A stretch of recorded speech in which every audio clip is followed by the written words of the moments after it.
Hey, everybody. This is Marlene Motivates, your life coach. And today I have Lisa J. Stocks, and we are collaborating. And I'm so very excited. Today is Financial Friday, and we are part two. Lisa did part one on her channel, so make sure you guys go by and check out part one.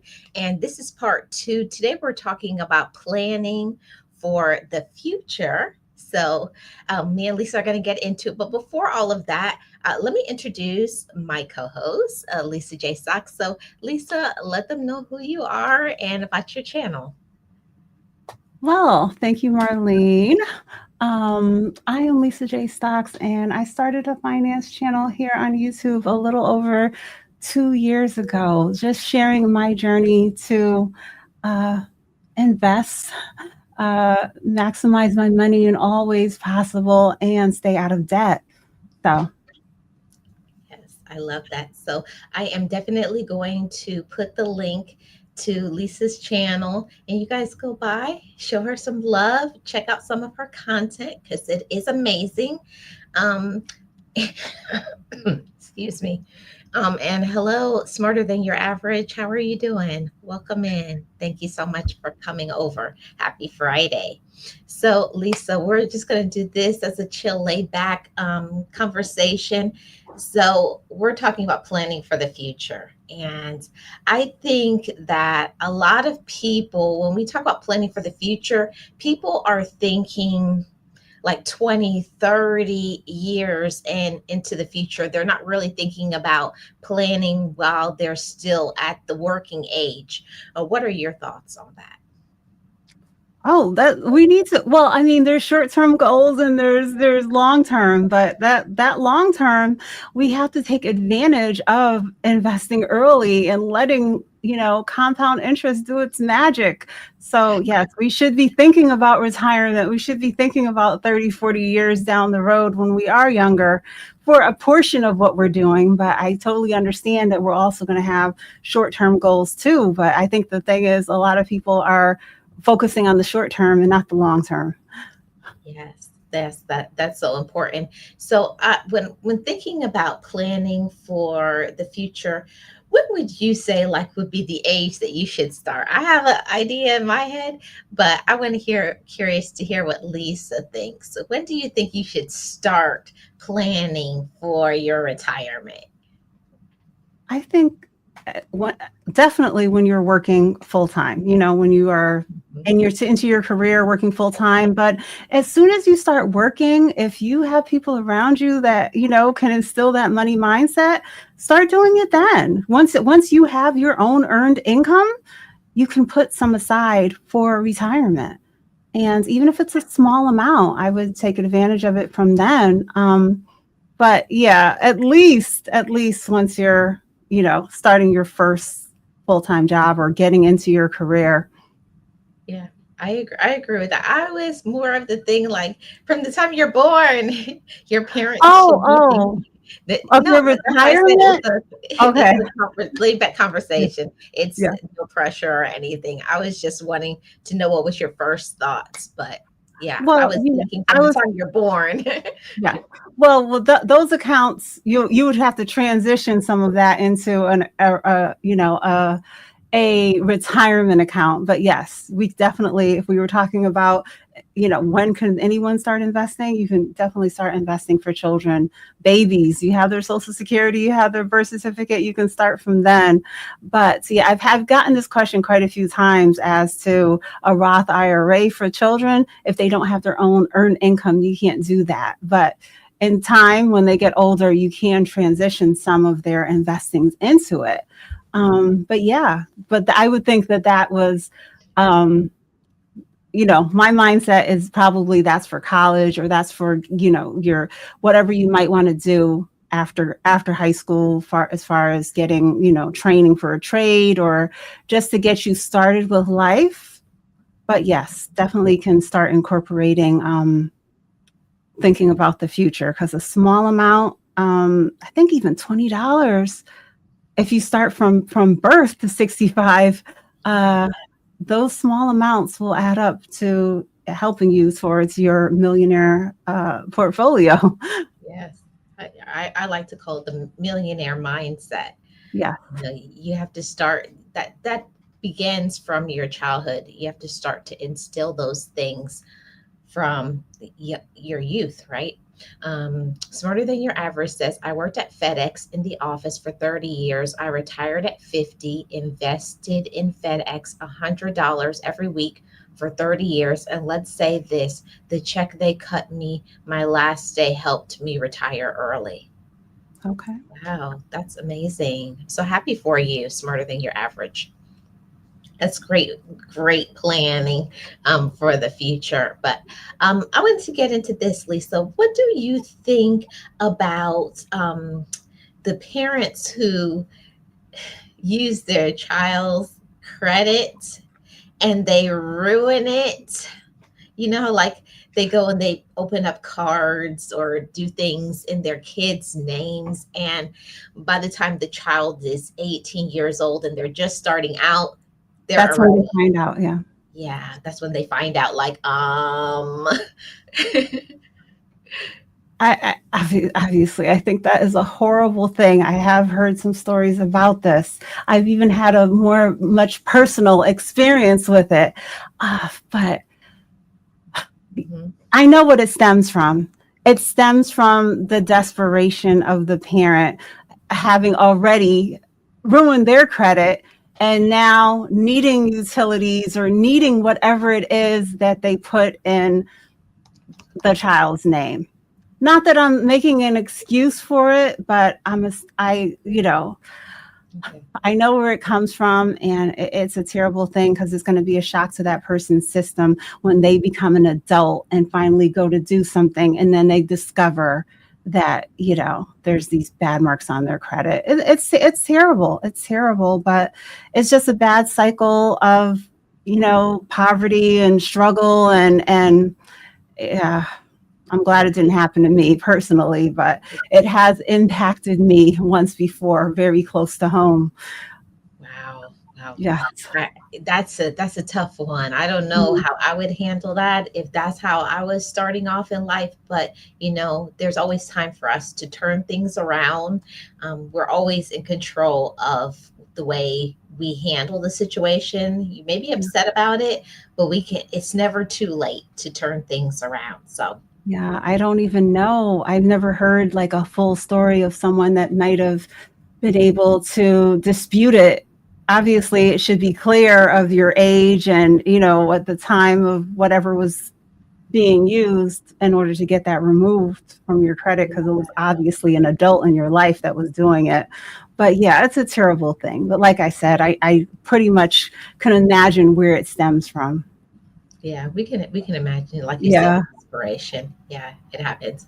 But in starting off this conversation and talking about planning for the future, um, I was reading an article that said that over half of the population at the age of 35 have zero money for retirement. 35 and they have not started, Lisa. That makes my stomach hurt. Yeah, I didn't know. I wasn't familiar with that statistic, and I think people need to take it serious. We're always talking about the Social Security, how much is it going to be in comparison to, what inflation and all the situations with the groceries and rent, whether you rent or you own, insurance, building costs, all these things are impacting our finances. Of course, car insurance, utilities, everything has gone up so drastically that I'm shocked. I know it's hard. Just dealing with what we have to, but we have to look at investing for the future as a priority too.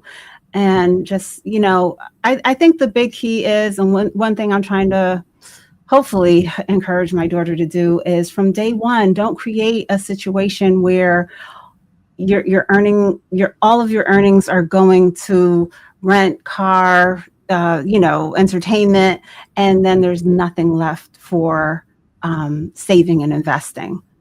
And I think a lot of people get into that position, and then, that's the thing, they can't, then they're not trying to find a way to decrease their expenses, and investing just falls to the side. They think they can do it later. But yeah, from say age 21 to 35, those are a lot of valuable years lost.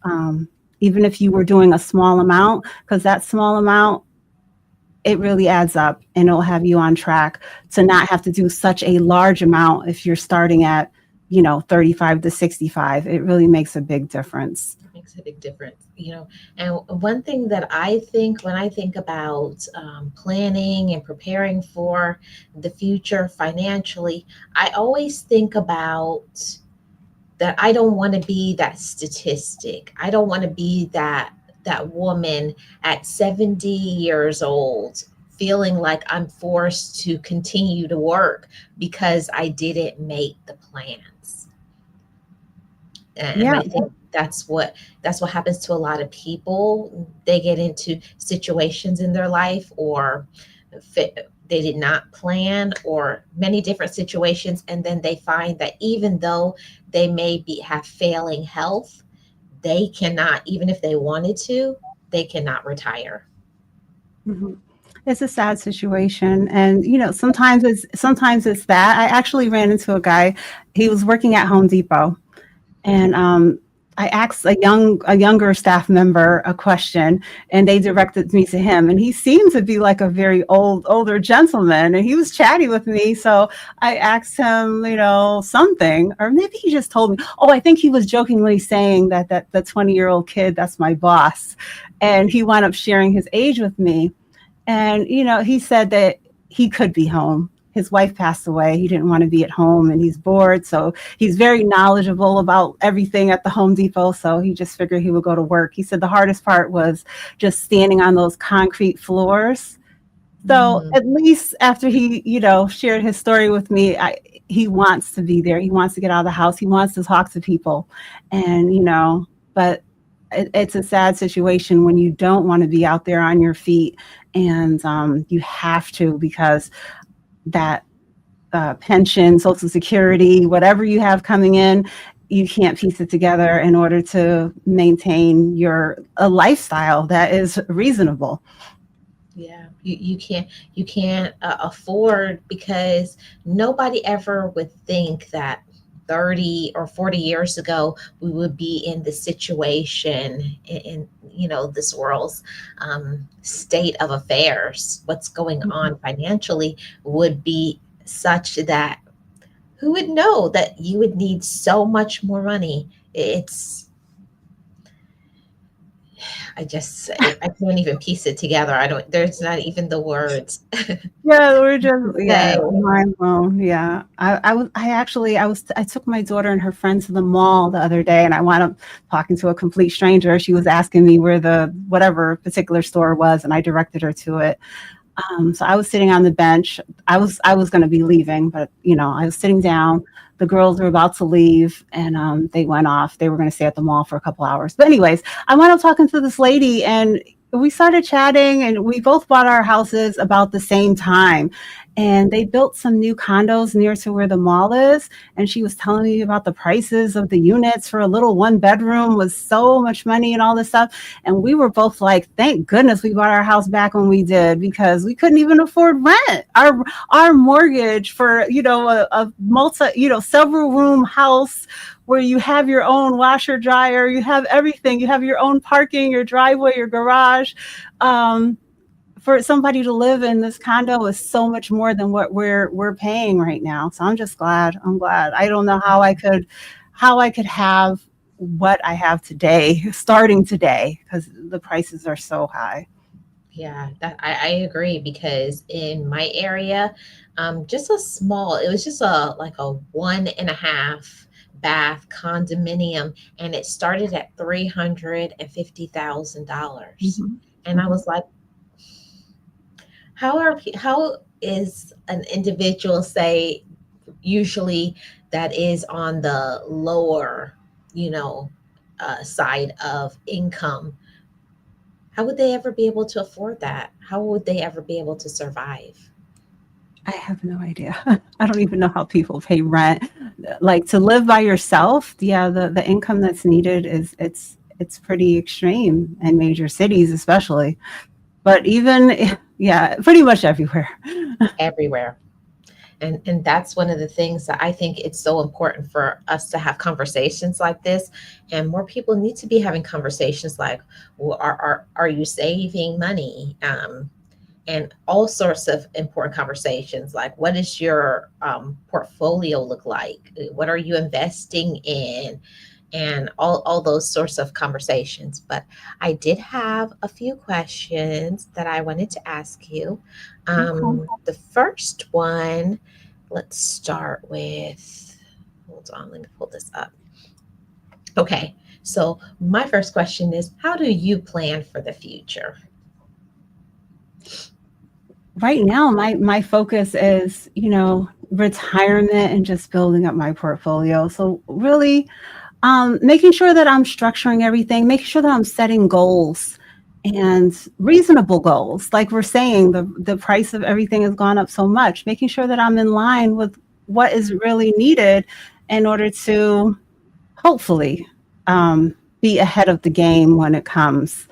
I'm not sure if that was really what you, but Yeah. right now my focus is just, especially retire, like just building wealth, just making sure to maximize my money. That's where I'm at. But obviously, um, being more mature, I definitely have a strong focus on retirement. I've been going back to those investment accounts from jobs that I've gotten laid off, and rebalancing and just trying to make sure every dollar everywhere is, working to its full potential. And I think that's so important. Like, we have to think about all of those 401ks, and trying to maximize it, roll them over, and get the best that you can out Mhm. of what you have worked so hard to achieve, and Yeah. not just leaving them to to do whatever it's doing, which is probably nothing. We can always do better, make better financial decisions. You were going to say something? Yeah, and this is not financial advice. I'm just sharing my personal journey here. Mhm. That's for YouTube. uh, but yeah, you got to realize, if you decide to, once you're laid off from the company, if you decide to keep it in that same fund that you're probably defaulted into, there, just evaluate all of the options that you can invest into. And if nothing in there is sufficient and in line with what your needs are and your goals, once you really sit down and make some goals for yourself on what you want to be achieving and within your portfolio, then you can roll it over into an IRA that gives you more flexibility. But you have to go in and invest all of that money if you do something like that. But some of these funds, that are tied to a particular company, they're pretty rigid in the investment choices. And so there's been two so far that I had to transition in order to give myself more flexibility to make sure that my portfolio was growing at the rate that I wanted it to, because it was not. Yeah, yeah, that's good. That's good advice right there, Lisa. So let me share something. And also asking myself the same question about myself and planning for the future. See, things are different when you're younger. My future, I only thought about the right here, right now, like getting the latest and greatest clothes, and buying gadgets and things like that. I wasn't really thinking about being serious. And that's what I want this conversation to be, to somebody who is watching now live or are in the replay, that to really start thinking seriously about where you are in the grand scheme of things, like whatever your age is, how much do you have? How much are you, what is your number that you're trying to reach for, and how you can get there? Mhm. Mhm. Yeah. So one thing that I did a couple years back, you know, when we had 2 years back to back with the performance of the S&P 500 being about 25%, I went and I was looking at all of my investments, all of my portfolios, and that was my bar. It had to be there or above. If we've just had this, we just had 2 years of this.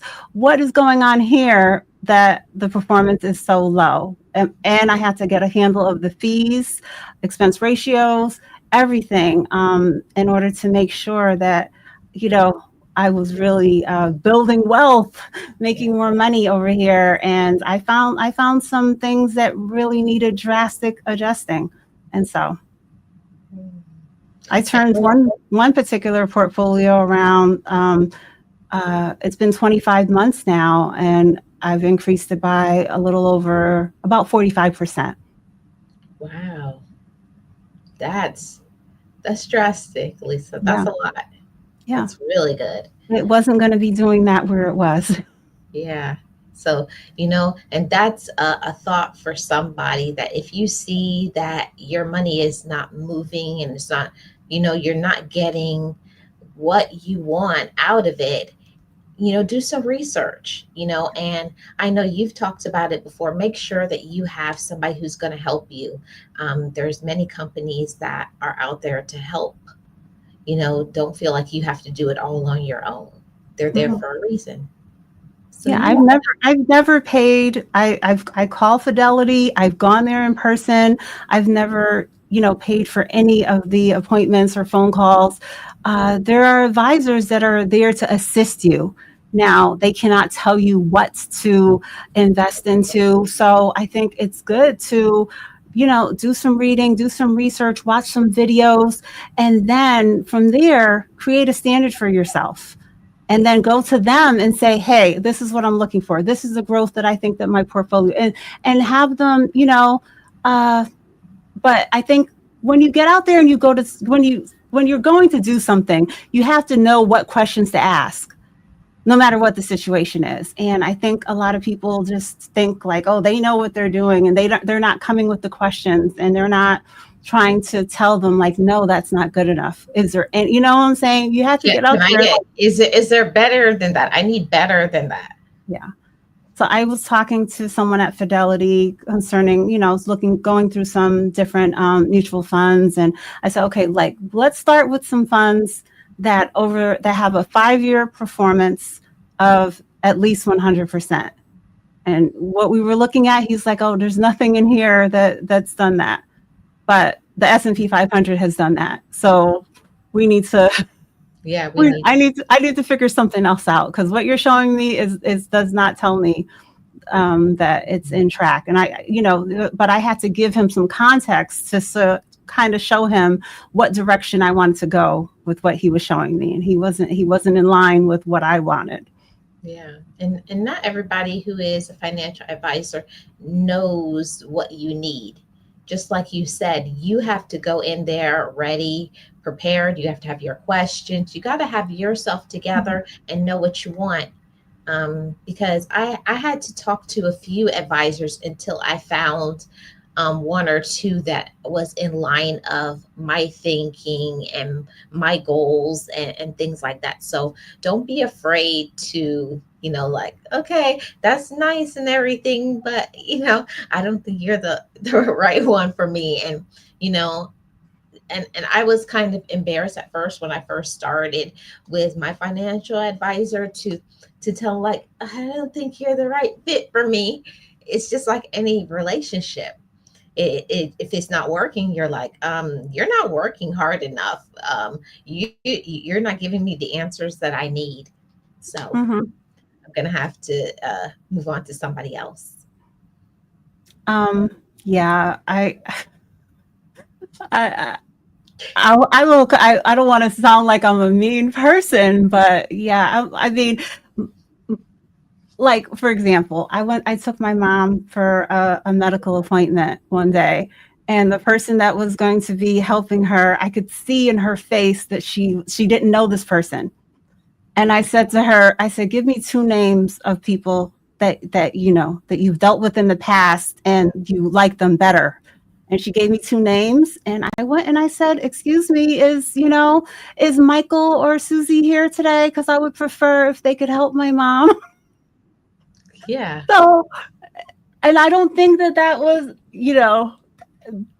the person that I did not want to deal with, she might have taken offense to it, but it wasn't about her. It's about my mother's comfort. And like you said, you just got to open up your mouth and say these things. There's no reason for us to be uncomfortable. We're already going through enough. We don't need anything extra. Yeah. And I'm so glad that you said that, because a lot of times we'll feel like, oh, they're right. They this is what they do. They know what they're talking about. And People, sometimes, yeah, yes, no, they don't. no, no. No. Yep, it's just doesn't work. So let's go on to the next question. So, what are the changes that you've made when it comes to your plans for the future? Some plans that maybe you started off having certain goals, but then maybe mid halfway through it, or going through, you're like, that's not what I want. What are some of the plans that you have made, and changes to your financial planning? Well, in addition to what I've already shared, I think right now, um, a change that I'm incorporating is I feel like I have a solid foundation into, a basic mutual funds, ETFs in my taxable accounts. And now, right now, I'm starting to mix in a smaller percentage of growth focused investments in order to increase my the growth potential. But at the same time, those are there's going to be more volatility so they're not going to be as large as, like I said, my foundational investments. But I do want more growth. And I'm a person right now, I know that I'm on top of it and I'm watching it because, as you get older, like with those target date funds and everything, they want you to, shift your balance to something more conservative. I'm actually doing the opposite, and I'm trying to shift it to be a bit more aggressive.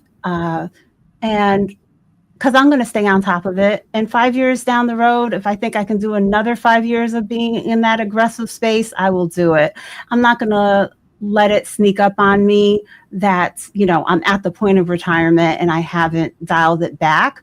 But I definitely know that I'm paying attention to the performance of my portfolios and everything that's going on with my money. So right now, I'm really trying to build and maximize the accounts that should have been in a better place, and now I'm just really trying to get them turned around. Good. That's good.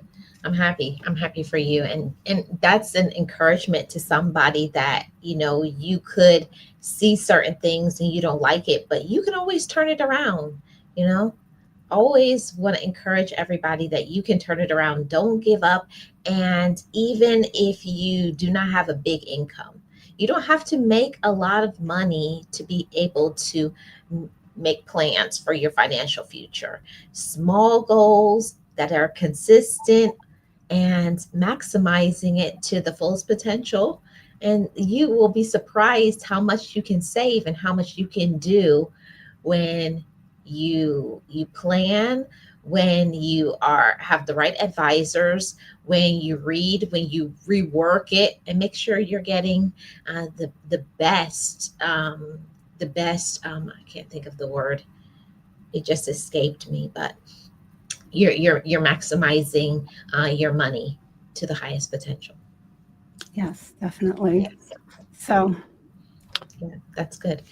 So this is one. Did you have financial planning from your parents? not at all. Not at all, Marlene. When you told the story about your parents, I think you shared with me they were sitting at the kitchen table on Saturday morning. I didn't grow up around anything like that. It was Uh, yeah, when I didn't know how to do anything. I did not know how to Mhm. do any. I didn't know how to do taxes. I didn't know how to register the car. I didn't know how to keep up on anything, and or these things weren't talked about. And once I was running into them, I didn't go to my mom and ask her either. I just figured them Really? out. No, because yeah, I didn't. I didn't. Wow. I I'm just didn't. like, wow. Okay. Yeah, no. She's. I just You just wanted to wonderful. figure it out on your No, own. it's not that I wanted to figure it out. I just didn't think that they were the ones to go to help me.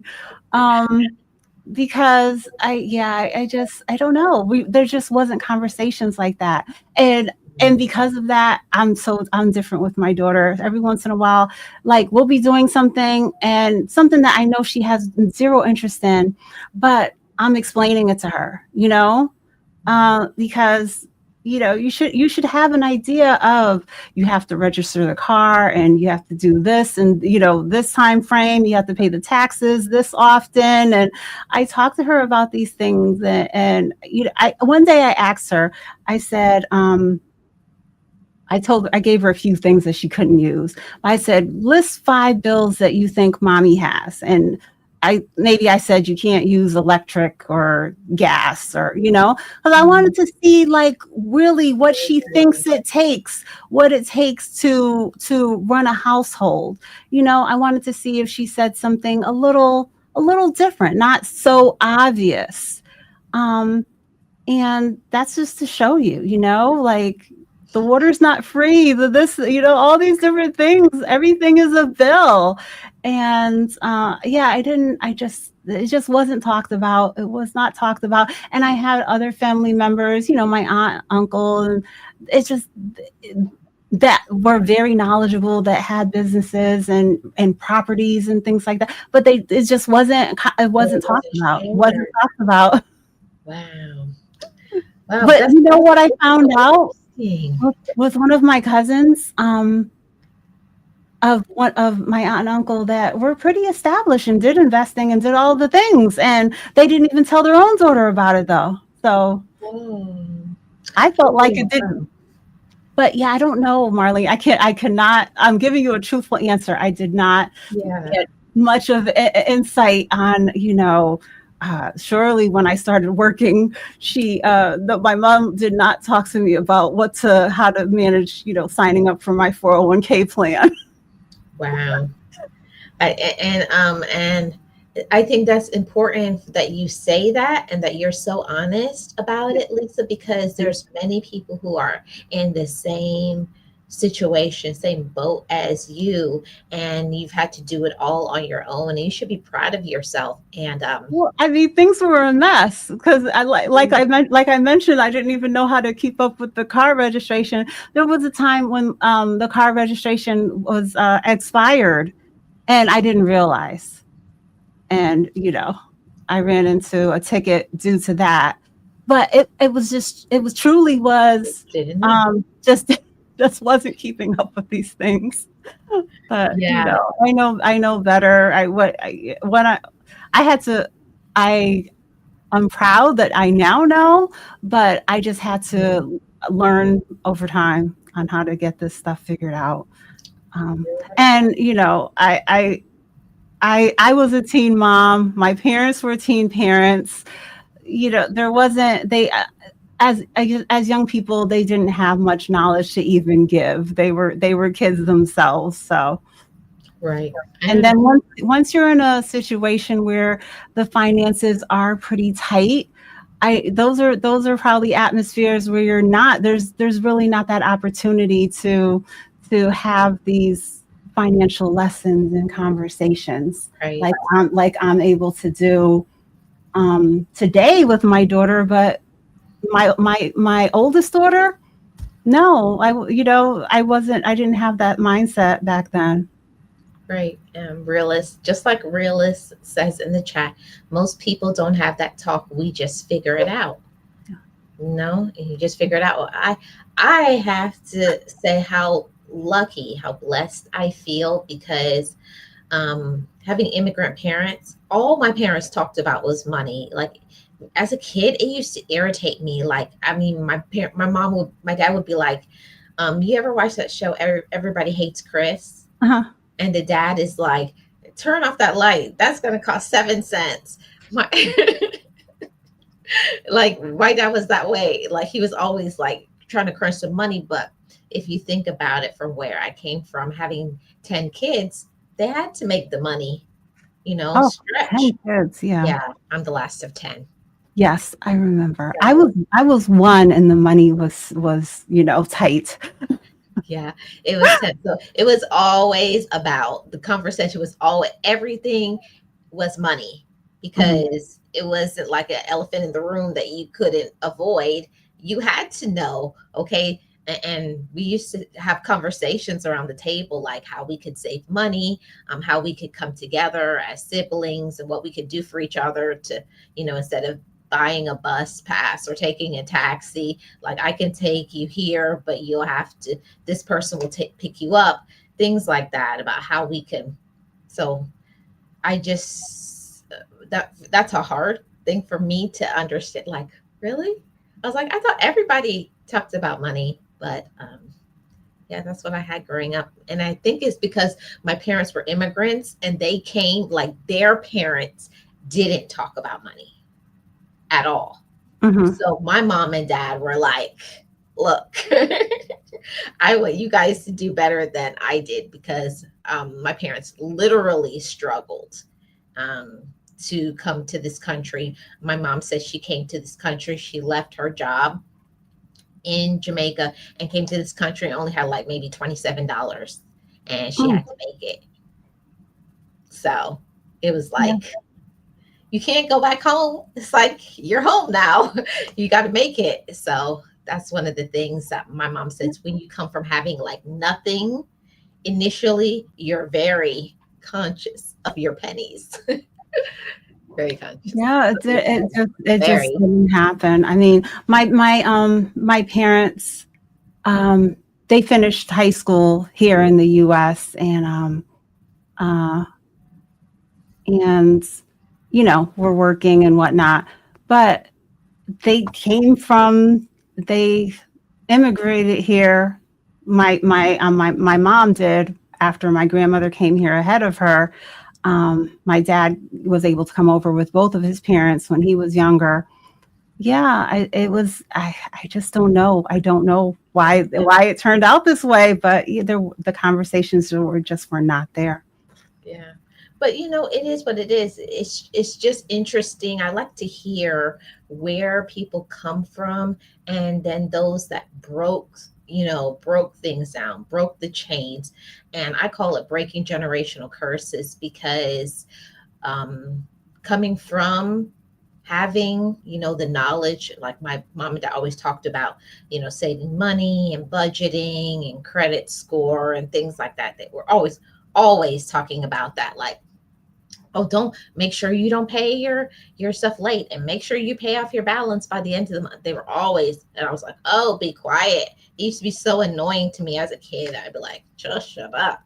But when I got older, not that I listened to their advice because I don't know what it is, but it's like when your parents tell you those things, it's like I feel like they don't want you to be happy or something. I don't know.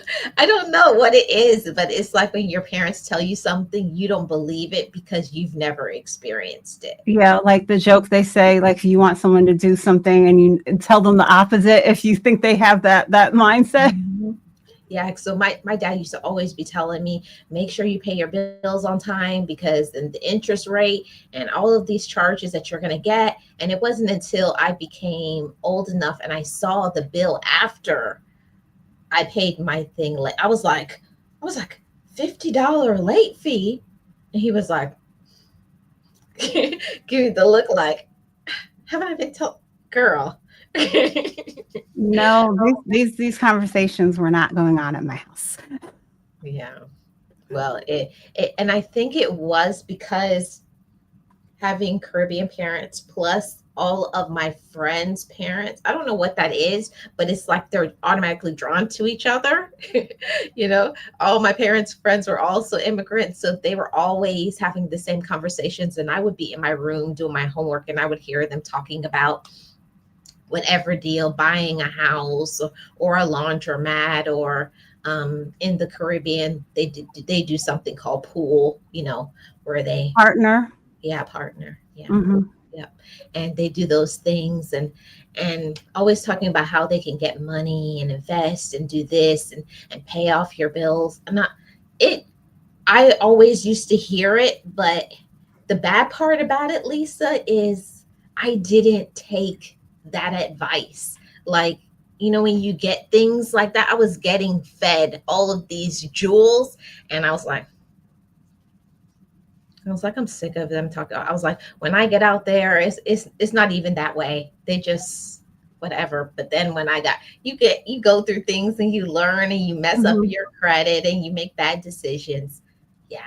But And you you got find you out got it like, going oh on yeah, now. I was like, oh, I should have listened. Uh-huh. Yeah. So another question that I have for you, when did you start thinking about financial planning? I think you kind of got into that a little bit, but if you have anything to add to that. Um, I think there was different stages of it. When I was when I was young, when 19, it was like, how do I manage this money so I can get my own car and pay for my rent. And then a little few years later, it was how can I buy a house. And then down the road more after getting laid off once, twice, it was wait a minute now. I need to not be so dependent on corporate America. I need to make sure my investment portfolios and high yield savings account and Mhm. everything is on point, and that I'm not running myself into debt. When I run into something, I have to be able to pay it off immediately, replenish my savings. So I've been going through different stages, but I would say, yeah, at first it was just when I wanted my house, when I was living in my apartment and I wanted a house, I was not spending a dime. I would literally think hard before spending a dollar Wow. because I was so serious about, I want to get out of here. I want to make sure that I can get myself together so I can I want to buy a house. And so once when you go through those times when you're laid off and you're looking for the next job, and you might have to start depleting your savings, pulling from savings where you never had to, or just that shift of being on unemployment versus your earnings. Right there, you're already at a deficit. And so, yeah, those are the things that really encouraged me to say, "Hey, I need to step up uh, my financial knowledge and just get things turned around." And then I wind up pulling my daughter along and on this journey with me, because prior to when I was in that place, when I was evaluating, like I said, my 401ks from the different companies and all those things, that's the time when I had my daughter open a UTMA account. And I opened it and got her a Fidelity Youth account when she did turn 13, and started to do those different things because yeah, we have to make our money make more money, Yeah. and got to stay focused. Yeah. So true. Gotta stay focused. So that's a very important question. Since you talked about focus, how do you stay focused, Lisa, financially? Because it's a lot of things that can distract us.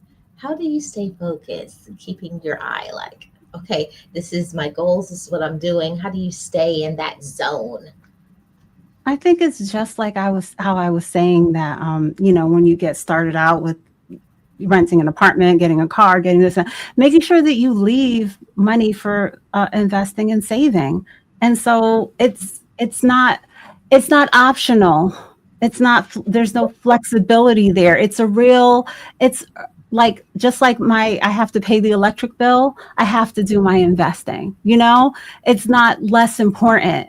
And you can't just skip it sometimes. So that's how I think about it. Hmm. Looking at it as it's mandatory instead of optional. Yeah. Yeah, I like that. That's a good clip. Okay, so let's see. Here we're gonna go into something right here, Lisa. Are you ready? That's smart. Okay. Do you know your credit score? I looked up two credit scores because you gave me a couple of hints. So I have Okay. accurate information here. Good, Okay, accurate. so Okay. on Experian, I'm a 828, and on TransUnion, I'm a 849. And I looked this up last night because, like I said, you hinted at it. I did. I did hint at it. And, I got there because I'm telling you right now, I check all of the boxes, as far as the length of credit history. I am, a mature woman, so I've been having my accounts for a long time. Right now, I don't have a mix of a lot of different accounts, but over the years, I've had card payment, mortgage, credit card. I've gone through those different mix of having those type of things, and obviously, I pay on time. I keep my utilization low, and so over time, that's where it got to. So I thought it was going to be between 832 and 850, Wow. and I that's where thought it I thought basically I is. was doing pretty. I'm not doing as good as you, Lisa, but Mhm. I just passed 750. I'm 767. So Yeah. I'm getting there. I'm getting there because I took a few hits during the 19 because didn't have money and I had to pull money from things and some things got late. So that took a hit for my credit score. But I think that it's very important, like what you said, keeping your utilization low Mhm. because that used to be something. I'm not gonna lie to you, Lisa. I used to max out my max them out, and I did not pay my credit cards for months. I didn't pay them. It's just like I would just Oh, yeah. I was like, I I'll can't pay it. think. I was like, I'll get to it. I'll get to it. And I know better, Lisa. That's the thing. Yeah. I know better, but I was just like, because I was just in my mind, it was like I need to pay my rent or your mortgage. I need to pay the car payment. I need to pay all these other things. But in my mind, paying a credit card I was like, that's not important. I was like, what is that gonna do? Like that won't do anything to Yeah. me. And that's what I think I a lot of people don't understand how heavy that is. Your credit score can open and close doors for you. Yeah, I don't know how many years it takes or how many months it takes to recover from one late payment, 1 month late payment, how many months it takes to kind of counteract it. But even I cannot think of a time when I didn't pay at least the minimum on my card ever in life. Yeah, Lisa. It was like 3 or 4 months straight. And I remember like I told my dad's like his eyes came like like the cartoon Yeah. character. He was like, "What do you mean you haven't paid your credit card in a few months? This and this." Like, and I was just so like chill. I was like, no big deal. I was like, I'll fix it later. I was like, I'm young. Yeah, yeah, I'll recover. Yeah.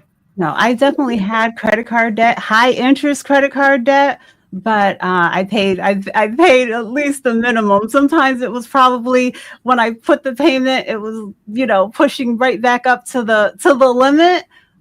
I've been through those stages during the lean years, in my early 20s especially. But yeah, I can't say that I ever let the month go and I didn't pay something.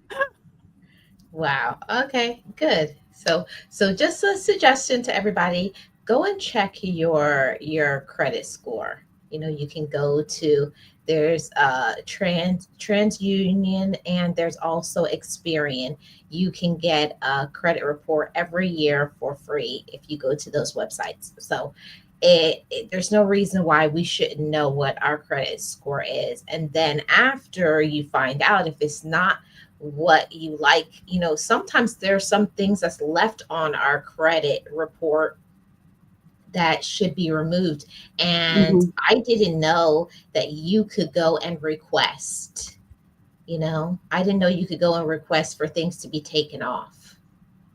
Yes, yes. I Yeah. don't think I've ever had anything that I wanted to dispute like that, but one thing I wanted to say with how you said you can get one report per year, uh, you could, initially you might want to request all three just to see where your credit score is on all of the major agencies.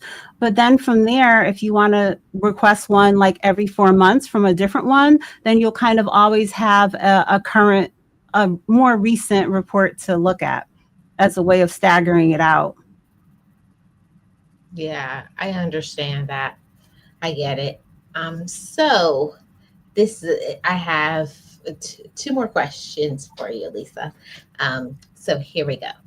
What is your main focus right now financially? Like thinking about where you are, what are you fixated on? Like what Well, is Lisa's focus? I think all my answers are the same. My focus is just like right now, a lot of my focus is on rebalancing and adding more growth into my portfolio mix.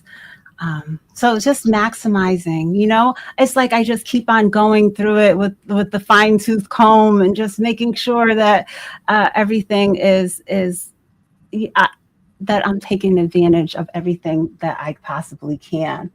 Um, so just trying to make sure everything is crystal clear and that I'm not leaving any money on the table, as much as possible, that I'm not making any mistakes. Right. That's very important. Not making any mistakes. So, okay, my last question that I have for you is, what advice would you give to somebody who has not really been planning financially? What kind of advice, encouragement, motivation would you give them? Um, yeah. Well, I would say, don't there's no excuses, like no excuses. We have to figure out a way to get you comfortable to get on board with this. So, are you working somewhere where there is a plan that you can take advantage of? Are you doing that? If you're doing that, I want you to know, what are you invested into? What is the performance of the fund? Are you contributing? Are you really contributing enough? Like, you have to just kind of do some goal setting for yourself. And before you could set the goal, you have to first know how to create a reasonable, attainable goal. So there's just so many different steps to it. But like I said, I just don't want anyone to take the mindset of, I can't do that, it's too hard, it's complicated, that's for those people, that's for the rich, that's for the this, that, and the other. No, it's for all of us, because at some point we're all going to be old and need to be taking care of our older selves. And so you just had to get on track with it. I would say, parents, you can put a little bit of money aside for your child in a tax advantaged account, an account for like a 529 plan for their education. You just take the time to call up a brokerage company and find out what's the right fit for you. Open up a Roth IRA if your company or whatever type of employment you are in doesn't have that built in for you. Like, you just have to just go at it in, like I'm saying, in the way of, I don't want to hear any excuses. We got to get this done. We got to get it figured out. And you are welcome to send me a message if you have any questions, if I can help, because I know I'm just kind of saying a lot of stuff, but we just have to plan for the future. And I don't have like a step-by-step thing, but just setting up that retirement account, I think, is key. Even if that's all the investing that you do, you don't need to be trading and doing other things and having a taxable account. Maybe that's all you do is just focus on at least having a retirement account. Right. I think that's important. The most important part that Lisa and myself want to get you on this space, on this Financial Friday, is planning, making sure that you are planning. And if you're not, don't beat up yourself. Start where you are and start writing down some things like, what goals do I have in the next 30 days, 60 days, 90 days, a year. And then, go back and recheck after that time period passes. What have I accomplished and what can I do better? I think that's really important, in having these conversations, is to know that, some people are able to do a lot, some people are able to do a little, but it's about doing the action. Like Lisa said, no excuses, right? Mhm. Yeah. So, if is there anything that you would like to leave everybody with? Um, No, I think that last question kind of just shows you where Yes. my mind is. And, when you know better, do better. And like Marlene is trying to say there, like something is better than nothing. So don't feel like, oh, I'm 40, I'm 45, I'm 50, it's too late. Whatever you can accomplish from today until retirement, it's something. And it's better than just continuing to sit on the sidelines and do nothing. So Yeah. get started if you haven't done it yet. Yes, I love that. Great, great suggestions, great tips. This is Lisa J. Stocks. You guys make sure you go by and check out her content. She's so awesome. As you guys can tell, very knowledgeable. And feel free to ask her questions. Go subscribe to her channel, watch her videos, run a playlist. You guys know I'm going to recommend that all the time. So go by, and Lisa would love to get your questions, because I'm always in Lisa's videos or in her live with a notebook, like, oh, that's good, Lisa. Oh, yeah. Oh, yeah, that's good. That's good. That's good. So, you guys do the same. Get your knowledge, start where you are, and improve, because, like I said, we want to break generational curses. We don't want to be like, you don't want to be like your parents or other people who just didn't plan. I don't want to see any of you guys, that person who's 70 and up, still working when you could be enjoying your grandchildren or your family or just your life. Let's make the good decisions. So thank you, Lisa. Appreciate you being here. And shout out to everybody who came through today, all my amazing mods, and those who are here for the first time. Feel free to subscribe to this channel, and my wonderful co-host, Elisa. And yeah, oh, Rod just came in and we're about to leave. Hey, Investing with Rod, we're just about to leave this. Make sure you check out the replay. I would have loved for you to have been here from the beginning, but next time, next time. Thank you, Lisa. Thank you, everybody. I enjoyed it. I am Marlene Motivates, your life coach, motivational speaker, because I believe that when we are motivated, positive, and empowered, we can be our best self. Thank you guys for tuning in, and I will see you guys on the next one. Bye. Bye.